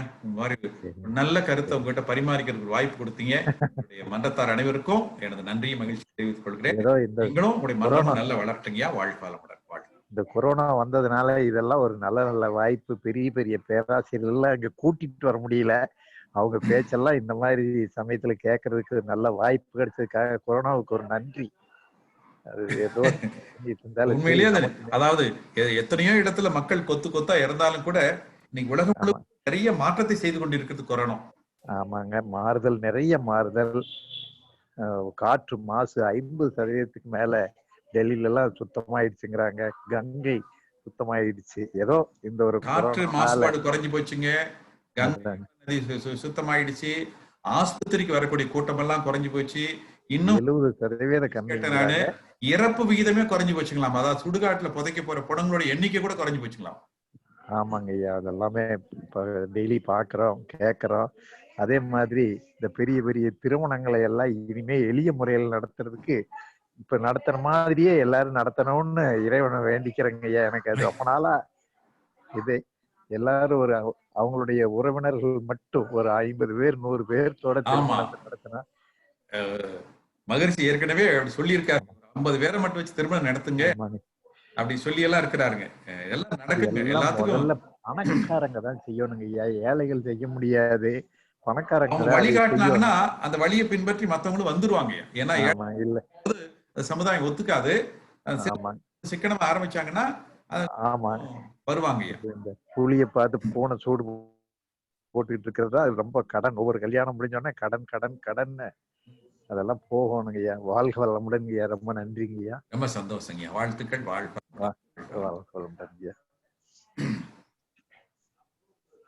வளமுடன். மீண்டும் ஒரு முறை ஜூன் குடும்ப அன்பர்களுக்கு வாழ்த்துக்கள் கூறி நம் மன்றத்தின் நிகழ்வு அறிவிப்பினை சரி அருள்செல்வி மகாலட்சுமி அவர்கள். வாழ்க வளமுடன். அனைவருக்கும் மாலை வணக்கங்கள். நாளைய நிகழ்விற்கான அறிவிப்பு. நாளை மாலை சரியாக 4:45 மணி அளவில் அனைவரும் ஜூம் குடும்பத்தில் இணையுமாறு கேட்டுக்கொள்கின்றோம். நாளைய சொற்பொழிவிற்கான தலைப்பு வாழ்க்கையை வளமாக்கும் வேதாத்திரியம். இந்த சிறப்புரையை நிகழ்த்துவதற்காக முனைவர் கவிதாசன் ஐயா அவர்கள் கவிதாசன் ஐயா நிகழ்த்த இருக்கிறார்கள். எனவே இந்த அரிய வாய்ப்பினை அனைவரும் பயன்படுத்தி கொள்ளுமாறு 15 வேலம்பாளையம் மனவளக்கலை மன்ற அறக்கட்டளை சார்பாகவும் ஜூம் குடும்பத்தின் சார்பாகவும் வேண்டி விரும்பி கேட்டுக்கொள்கின்றோம். வாழ்க வளமுடன். வாழ்க வளமுடன். ஐயா கிட்ட யாரும் சந்தேகங்கள் கேட்கறா இருந்தா லைன்ல வந்து கேட்கலாம். ஐயா வெயிட் பண்றாங்க. மைக் ஆன் பண்ணி கேட்கலாங்க.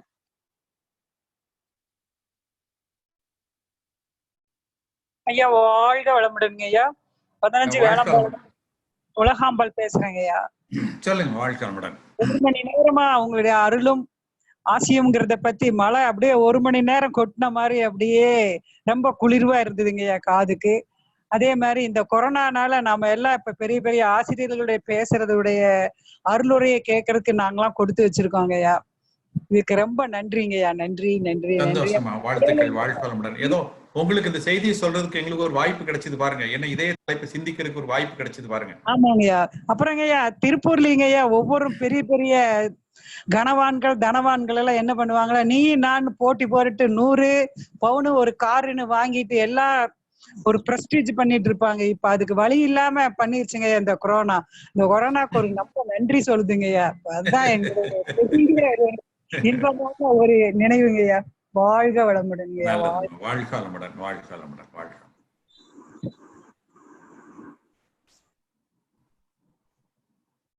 வாழ்க வளமுடன்ங்கய்யா. வாழ்க வளமுடன். வாழ்க வளமுடன். ஐயா அருமையானது ஒரு பகிர்வு. எத்தனை திருக்குறள்கள் அப்படி சரளமா அருவி மாதிரி வந்து விழுதுங்கய்யா. வாழ்க வளமுடன். வாழ்க வளமுடன். ஐயா அறமும் அருளும் ஒன்றன் பின் ஒன்றாக வருவது தானே? அறமும் அருளும் அருளும் அறமும் ஒன்றோடு ஒன்று இணைந்ததுதான். அறமும் அருள் ஒன்றோடு ஒன்று இணைந்தது நிகழ்ச்சி தான். அறம் என்று சொல்லுகின்ற போது மகிழ்ச்சி அவர்கள் ஒழுக்கம், கடமை, ஈகை, அறநெறியில சொல்லியிருக்காங்க. அறம் என்ற நிலையில சொல்றாங்க. இப்போ நமக்கு ஒரு அருள் என்று வருகின்ற போது அந்த ஒழுக்கமும் வரும், ஈகையும் வரும், இது எல்லா பண்புகளும் வரும். இதை செயல்படுத்தக்கூடிய நிலையில, அதாவது அறம் செயல்படுகின்ற போது ஏற்படுகின்ற ஒரு மனப்பாங்கு தான் அருள் வச்சுக்கல. ஒரு அன்பு முற்றிய நிலையில் வருவதை கருணை என்று சொல்கிறோம். நிலையாக இருப்பதுதான் அருள் என்பது. அதாவது அருள் என்று சொல்கின்ற போதே பாருங்க, இது ஒரு படைத்த ஒரு குணமாக சொல்கிறோம். நெறிகள் கொடுத்திருக்காங்க, அது செயல்பாடு அருள். எங்கயா அருள் அருள் அருள். அந்த நல்ல குணங்களின் உச்சகட்டம் செயல்பாடு அருள். இப்ப நம்ம அருள் தந்தை என்று சொல்கிறோம். அருளுக்கு உரியவராக இருக்கிறார். அடுத்த வேதாந்திரி மகிழ்ச்சி சொன்னா அந்த அருளுக்கு உடைய நல்ல குணங்களின் உச்சகட்டமாக இருக்கிறார் அவர். அதுக்கு மேல ஒண்ணும் இல்லை. அறத்தினுடைய அந்த வெளிப்பாடு இருக்குது பாருங்க. வெளிப்பாடு, அறத்தினுடைய வெளிப்பாடு. சரியான உதாரணம் நமது குரு. வாழ்க வளமுடன். வாழ்க வளமுடன் ஐயா. நன்றி நன்றி. வாழ்க வளமுடன். அருமையா இருந்ததுங்கய்யா பகிர்வு. நல்லதுமா. வாழ்க வளமுடன். வாழ்க வளமுடன் ஐயா. சாரதாமணி பேசுறேங்க. நம்மளுடைய இப்போ அருள் நிதி அப்படின்னு ஒரு பட்டம் எல்லாத்துக்கும் கொடுக்குறோங்க நம்மளுடைய. இப்போ அருள் நிதி அப்படின்னும் போது இப்போ பொருள் இருந்தாலும் பொருள் சில பேருக்கு கல்யாணம் கூட நடத்த முடியாம போயிடுது, அவங்களுடைய குழந்தைகளுக்கு ஏதோ ஒரு சிக்கல் எல்லாம் வருது. இத அருள் இல்லாததுனாலதான் நீங்க இப்படி இருக்கீங்க அப்படின்னு ஏற்கிறதா, இல்ல அந்த சூழ்நிலைய அருள்நிதியர்கள் ஏற்றுக்கொண்டு சமாதானமாக வாழ்வதை அருள்நிதின்னு சொல்றதா? இது ரெண்டு கொஞ்சம். இப்போ அருள் நிதி என்று சொல்கின்ற போது நீங்கள் ஒரு ஆசிரியராக வந்த பிறகு உங்கள் மூலமாக 100 பேருக்கு, 1000 பேருக்கு, 10,000 பேருக்கு நீங்கள் தீட்சை கொடுக்கலாம், அகத்தாய்வு நடத்தலாம், நல்ல செய்திகளை சொல்லலாம், மாற்றலாம். அது குறையவே குறையாது. அந்த அருள் கூடிக்கொண்டே இருக்கும். ஆனா ஒரு பொருளை நம்ம கொடுக்க கொடுக்க கொடுக்க அது குறைஞ்சிக்கிட்டு வரும். அந்த அருளை கொடுக்க கொடுக்க கொடுக்க கொடுக்க உங்களுக்கு இந்த அருள் இன்னும் கூடிக்கொண்டேதான் செல்லும். ஆனால் அதே சமயத்தில் அத்தியாவசிய தேவைகளை பூர்த்தி செய்வதற்கு பொருள் கண்டிப்பாக வேண்டும். பொருள் இல்லாமல் நம்ம இங்க வாழ முடியாது. ஒரு கஷ்டம் வருது அப்படின்னா நம்ம இன்னும் கொஞ்சம் சிக்கனமா இருந்து அந்த பொருளை எப்படி சிக்கலான்னு பார்க்கணும், உழைக்கணும். கணவன் மனைவி 2 பேரும் இருக்கிறாங்க, 2 பேரும் எப்படி உழைத்தால் இன்னும் கொஞ்சம் பொருள் சேர்க்கலாம், இன்னும் கொஞ்சம் சிக்கனமா இருந்தா எப்படி நம்ம பொருள் சேர்க்கலாம். ஏன்னா பொருள் இல்லாம இந்த உலகத்துல வாழ முடியாது. பொருள் அடிப்படை தேவைகளை பூர்த்தி செய்வதற்கு பொருள் வேண்டும். அதே சமயத்தில் இன்று பொருள் ஆடம்பரத்திற்காக அதிகமாக செலவழிக்கப்படுகிறது, அனாவசிய செலவுகளுக்காக அதிகமாக செலவழிக்கப்படுகிறது. திருமணம் என்ற நிலையில நிறைய பேருக்கு கொடுக்கணுக்காக செலவழிச்சிட்டு மறுபடியும் கடனாளியா மாத்திட்டு இருக்காங்க. இதையெல்லாம் சிந்தனை செய்து மகிழ்ச்சி சிக்கனம், சிந்தனை, சீர்திருத்தம் என்று சொல்கிறார்களே, அந்த வகையிலே பொருளை சிக்கனமாக பயன்படுத்தணும். அதே சமயத்தில் உழைப்பை கொஞ்சம் அதிகமாக்கி கொண்டு அந்த பொருளை தேடணும். குடும்பத்தில் எத்தனை பேர் இருக்கிறாங்க, யாரெல்லாம் உழைக்க முடியும்? அறிவு சார்ந்த உழைப்பு, உடல் சார்ந்த உழைப்பு, அந்த வகையில அந்த உழைத்து பொருளை ஈட்டணும். அப்ப அருள்நிதி என்று சொல்கின்ற போது அருளை நீங்கள் எவ்வளவு கொடுத்தாலும் குறையாது. ஆனா அந்த அருள்நிதி சந்தோஷமா போய் வேலை செய்யணும்னா வீட்டுல உணவு இருக்கணும், உடை இருக்கணும், வீட்டுக்குள்ள சந்தோஷம் இருக்கணும். பொருள் இல்லாம வறுமையில போய் பட்டினியா போய் அருள்நிதி வேலை செய்ய முடியாது. அவர் செய்ய வேண்டும் என்று சொன்னால் அவருக்கு அடிப்படை தேவைகள் பூர்த்தி ஆகணும். ஒரு மனுஷனுக்கு சாப்பாட்டுக்கே இல்லாம இருக்கும் போது அவனை கூப்பிட்டு நான் தெய்வத்தை உணர செய்கிறேன், நீ தியானம் பண்ணிக்கணும் வரமாட்டான். முதல்ல அவனுக்கு சாப்பாடு வேணும், அடிப்படை தேவைகள் பூர்த்தி ஆகணும். அப்ப அடிப்படை தேவைகள் பூர்த்தியாகக்கூடிய வகையில நாம் சிந்தனை செய்து நம்முடைய பொருளாதாரத்தை உயர்த்தி கொள்ளணும். இந்த அருள்நிதியா அதுக்காக எனக்கு பொருள் வேண்டாம், எல்லாத்தையும் விட்டுருன்னு சொல்லி போக முடியாது, நம்ம பட்டினியா இருக்க முடியாது. அப்போ அடிப்படை தேவைகளை பூர்த்தி செய்யக்கூடிய அளவுக்கு பொருளை நாம் பலப்படுத்திக் கொள்ள வேண்டும். அதற்கு மேலாக இன்னும் இந்த சமுதாயத்திற்காக நம்மை அர்ப்பணிக்கணும். அங்கதான் அருள் என்பது சேர்கிறது. அப்ப அருள் நிதிகள் என்பது அருளை எவ்வளவு கொடுத்தாலும் குறையாது, ஆனா பொருள் கொடுக்க கொடுக்க குறையும். இந்த இதை மட்டும் நம்ம ஞாபகம் வச்சுக்கலாம். வாழ்க்கை நிச்சயமாங்க. அது அதை உணரும் போது அவங்க மனம் தெளிவடையுது. நம்ம கொடுக்கறதுக்கு தகுதி பெற்றிருக்கோங்கிற தெளிவு நிலையில வாழ்ந்தோம்னா இந்த குழப்பம் இல்லைங்க. ஆமா, அந்த இடத்துல இப்ப சாமுஜி இருக்க வேண்டிய இடத்துல நம்ம அருட்தந்தை என்று சொல்கிறோமே, அந்த அருளை உடைய தந்தை அவர் இருந்தா எப்படி தீட்சை கொடுத்து மற்றவர்களை உயிர் மேலோக்கி கொண்டு வருவாரோ, நல்லவங்களை மாற்றுவாரோ, அந்த நிலையை செய்யக்கூடிய பக்குவம் நமக்கு கிடைச்சிருக்குது. நம்ம எவ்வளவு செஞ்சாலும் அது குறையும். அவருடைய பிரதிநிதியாக இருந்து செய்து கொண்டிருக்கிறோம். வாழ்க வளமுடன். அருமையான விளக்கம். வாழ்க வளமுடன். பரிச்சித்து வேற யாராவது வர்றாங்களான்னு கேட்டுக்கோ. அவ்வளவுதாங்க. வாழ்க வளமுடன். ஐயாவிடம் சந்தேகம் கேட்பவர்கள் வரலாம். மைக் ஆன் பண்ணி லைன்ல வரலாங்க.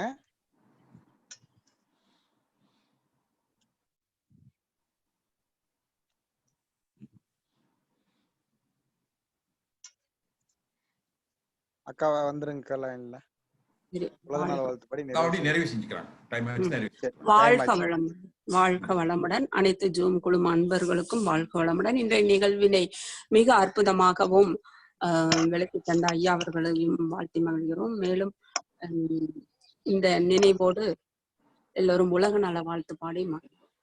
உலகமெல்லாம் பருவமழை ஒத்தபடி பெய்யட்டும், உழவரெல்லாம் தானியத்தை உவப்புடனே பெருக்கட்டும், பல தொழில்கள் புரிகின்ற பாட்டாளி உயரட்டும், பகுத்துணர்வில் தொகுத்துணர்வு பண்பாட்டை உயர்த்தட்டும், கலகங்கள் போட்டி பகை கடந்தாட்சி நடக்கட்டும், கல்லாமை கடன் வறுமை களங்கங்கள் மறையட்டும், நலவாழ்வை அளிக்கும் மெய் ஞான ஒளி வீசட்டும், நம் கடமை அறவாழ்வின் நாட்டத்தே சிறக்கட்டும், நம் கடமை அறவாழ்வின் நாட்டத்தே சிறக்கட்டும், நம் கடமை அறவாழ்வின் நாட்டத்தே சிறக்கட்டும். வாழ்க வையகம், வாழ்க வையகம், வாழ்க வளமுடன். வாழ்க வளமுடன். வாழ்க வளமுடன். மீண்டும் ஒரு முறை நன்றிகள், வாழ்த்துக்கள். நாளை காலை சரியாக 5:30 தீப பயிற்சியில் அனைவரும் இணையலாம்.